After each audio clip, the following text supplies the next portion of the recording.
নমস্কার, বলতে হবে নিউজ ইন্ডিয়ায় আপনাকে স্বাগত জানাচ্ছি। তৃতীয়বারের জন্য বিজেপি যদি ক্ষমতায় আসে কি হতে পারে?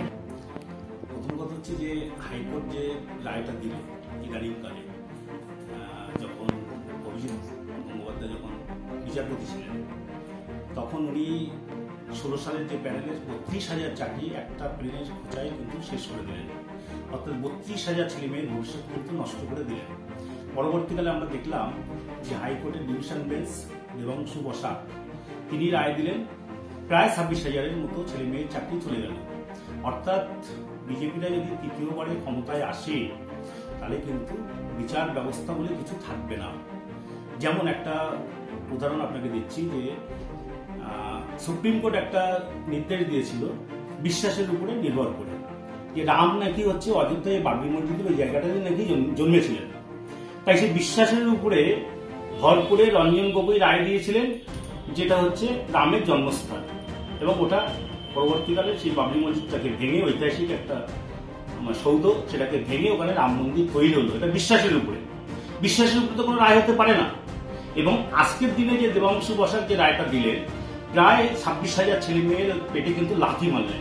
দুই দিক দিয়ে যদি আমরা বিচার করি, একদিকে হচ্ছে এতগুলো ছেলে মেয়ে তারা হচ্ছে চাকরি বাকরি করে সংসার ধর্ম করছে, তারা ঘর বাড়ি করেছে, ব্যাংক থেকে লোন নিয়েছে, বাড়িঘর করেছে, ফলে এই ছেলে মেয়েগুলো যাবে কোথায় এখন?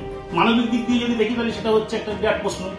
আবার আইনের দিক দিয়েও যদি আমরা দেখি 10 জনের মধ্যে একজন নির্দোষ আর 9 জন হচ্ছে দোষী, তাহলে কিন্তু এই 9 জনকে মানে বাঁচানোর জন্য, মানে একজনকে বাঁচানোর জন্য 9 জনকে কিন্তু আমরা শাস্তি দিতে পারি না, অর্থাৎ পুরো 10 জনকে কিন্তু আমরা শাস্তি দিতে পারি না। এটাই কিন্তু আইনের এটা হচ্ছে ক্লাসই একটা, এটাই হচ্ছে আমাদের হচ্ছে বিচারের একটা দর্শন। এই জায়গাটাকে কিন্তু ভাইলেট করছে, অর্থাৎ বিজেপিরা একদম বল প্রয়োগ করছে, আরএসএসরা বল প্রয়োগ করছে বিচার ব্যবস্থার উপরে। অর্থাৎ এরা যদি আসে তাহলে বিচার ব্যবস্থাটাকে হচ্ছে আগামী দিনে ধ্বংস করে দেবে।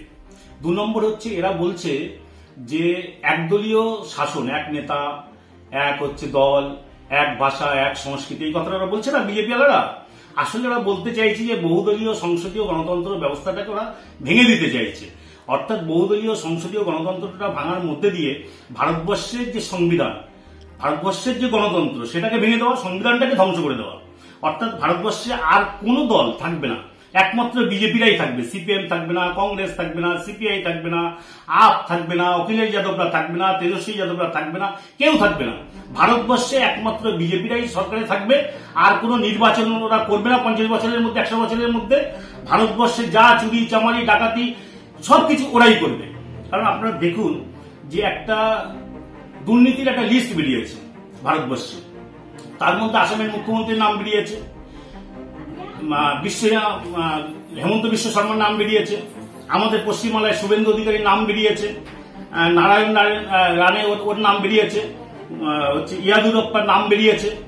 এরকম একটা বিশাল একটা তালিকা বেরিয়েছে যারা হচ্ছে এই মুহূর্তে অন্য দল থেকে বিজেপিতে এসে জয়েন করেছে, যার জন্য আমাদের রাজ্যে একটা কথা, গোটা ভারতবর্ষে একটা কথা ছড়িয়ে পড়েছে যে দুর্নীতিগ্রস্ত মানুষ, ফৌজদারি মামলায় যারা যুক্ত, এই ধরনের মানুষ ওয়াশিং মেশিনে ঢুকছে, বিজেপিতে চলে যাচ্ছে, সেখানে গিয়ে তারা বড় বড় পদ নিচ্ছে, হয় মন্ত্রী হচ্ছে, নাই হচ্ছে মুখ্যমন্ত্রী হচ্ছে, নাই এমপি হচ্ছে। এই হচ্ছে অবস্থা ভারতবর্ষে। অর্থাৎ ভারতবর্ষে আর একটা জিনিস যেটা, ওরা যদি ক্ষমতায় আসে, যেমন হচ্ছে নারীরা কোনো সম্মান পাবে না। ওরা যদি ক্ষমতায় আসে নিম্নবর্ণের মানুষরা কোনো সম্মান পাবে না। কারণ অমিত শাহ কদিন আগে বলেছে একটা জায়গাতে সভা করতে গিয়ে যে এসসি এবং এসটি অর্থাৎ শিডিউল কাস্ট এবং শিডিউল ট্রাইব সম্প্রদায়ের যারা মানুষ আছে তাদের যে রিজার্ভেশনটা রয়েছে, এই রিজার্ভেশনটা হচ্ছে আমরা তুলে দেবো, এই রিজার্ভেশনটা রাখবো না।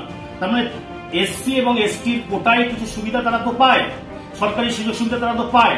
এইটা যখন তুলে দেবে তারা কিন্তু আর কখনোই আর চাকরি বাকরির ক্ষেত্রে, পড়াশোনার ক্ষেত্রে, অন্যান্য সুবিধার ক্ষেত্রে কিন্তু তারা সুবিধাগুলো পাবে না।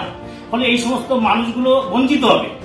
আবার একদিকে ওরা এই যে প্রধানমন্ত্রীর মুখে এই কথাটা শোভা পায় না, যে হচ্ছে একটা জায়গাতে তিনি ভাষণ দিচ্ছেন, বলছেন এই কথাটা আগে আরএসএসরা বলতো, বিজেপি কোনো নেতারা বলেছে, কিন্তু প্রধানমন্ত্রী হওয়ার পরে সে তো ভারতবর্ষের মানুষের প্রধানমন্ত্রী, সংখ্যালঘুদের প্রধানমন্ত্রী, এসসি এসটিদের প্রধানমন্ত্রী, ভারতবর্ষের গোটা মানুষের প্রধানমন্ত্রী। তখন আর হিন্দু মুসলমান নয়, তখন আর পুরুষ মহিলা নয়, গোটা ভারতবর্ষের হচ্ছে ভোটারদের হচ্ছে উনি হচ্ছেন প্রধানমন্ত্রী। উনি বলছেন যদি কংগ্রেসরা জেতে তাহলে কংগ্রেসরা সমস্ত ভারতবর্ষের সম্পদ মুসলমানদের হাতে তুলে দেবে। মুসলমানদের যেহেতু অনেকগুলো বাচ্চা কাচ্চা হয়, ওরা অনেক সন্তান উৎপাদন করে, ওদের হাতে সব তুলে দেবে। ইভেন হিন্দু ধর্মের যে সমস্ত আচার আচরণগুলো রয়েছে সেগুলো ওরা তুলে দেবে। এই কথাটা কিন্তু নরেন্দ্র মোদী বলেছে। এত বড় সাম্প্রদায়িক কথা একটা প্রধানমন্ত্রী হিসেবে কিন্তু বলা যায় না। অর্থাৎ ওরা একটা ধর্মের ভিত্তিতে বিভাজন দাঙ্গা করার একটা চেষ্টা নরেন্দ্র মোদী করছে। অর্থাৎ এই কথাটা ওরা বলতে চাইছে যে হচ্ছে মুসলিমদেরকে ওরা সেকেন্ড ক্লাসের নাগরিক করবে এবং নিম্নবর্ণের যে সমস্ত মানুষজন রয়েছে তাদেরকে হচ্ছে ওরা মানুষ বলেই মনে করবে না। কারণ একটা জিনিস দেখুন, কৃষকরা যখন আন্দোলন করলো দিল্লিতে, তখন কৃষকদের উপরে হচ্ছে ওরা রাবার বুলেট চালালো, জল কামান দিল, দিনের পর দিন ওদেরকে উপরে অত্যাচার করলো। ওরা কিন্তু দিল্লির কৃষি মন্ত্রীর কাছে বা প্রধানমন্ত্রীর কাছে ওরা কিন্তু পৌঁছাতে পারলো না। 7 কিলোমিটার আগে কিন্তু রাস্তার উপরে ব্রেক পুঁতে দেওয়া হলো এবং ওদের উপরে নির্মম অত্যাচার করা হলো এবং তার মধ্যে দিয়ে কিছু কৃষক মারাও গেল। এবং একজন বিজেপির এমপির ছেলে কৃষকদের উপরে গাড়ি চালিয়ে দিল, তাতে 6 জন কৃষক কিন্তু মারা গেল। আমরা দেখলাম যে বিজেপির এমপির ছেলে সে হচ্ছে গাড়ি চালিয়ে দিচ্ছে কৃষকদের উপরে, আবার একজন বিজেপির নেতা সে হচ্ছে একজন নিম্নবর্ণের মানুষের উপরে হচ্ছে প্রস্রাব করে দিচ্ছে। আবার কখনো কখনো বিজেপির নেতা সে হচ্ছে নিম্নবর্ণের মানুষদের দিয়ে ট্রেনে জনবহুল জায়গাতে দাঁড়িয়ে হচ্ছে পা চাটিয়ে দিচ্ছে, পা চাটতে বলছে। আবার যখন যারা ওখানকার বিজেপির নেতা বা কর্মীরা যারা হচ্ছে ধর্ষণ করছে মেয়েদের, তাদের জামিন দিয়ে বের করে এনে গলায় মালা পরিয়ে দিচ্ছে। তার মানে ওদের নারীদের সম্মান ওরা দেবে না ভারতবর্ষে, মুসলমানদেরকে ওরা মানুষ মনে করবে না, খ্রিস্টান জৈন বৌদ্ধিস্টদের ওরা মানুষ মনে করবে না, নিম্নবর্ণের মানুষদেরকে মানুষ মনে করবে না, কোনো দল ওরা রাখবে না।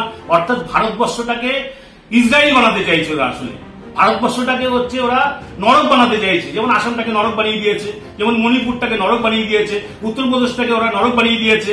এরকম ওরা নরক বানাতে চাইছে। তো ভারতবর্ষে ওরা হচ্ছে একটা শান্তিপূর্ণ জায়গা, ভারতবর্ষে বহু মানুষের একটা সম্প্রীতির জায়গা, নানামুনি নানামতবিদের মাঝে দেখো মিলনমহান এই ভারতবর্ষ, একটা সংস্কৃতির একটা ঐতিহ্য রয়েছে ভারতবর্ষে।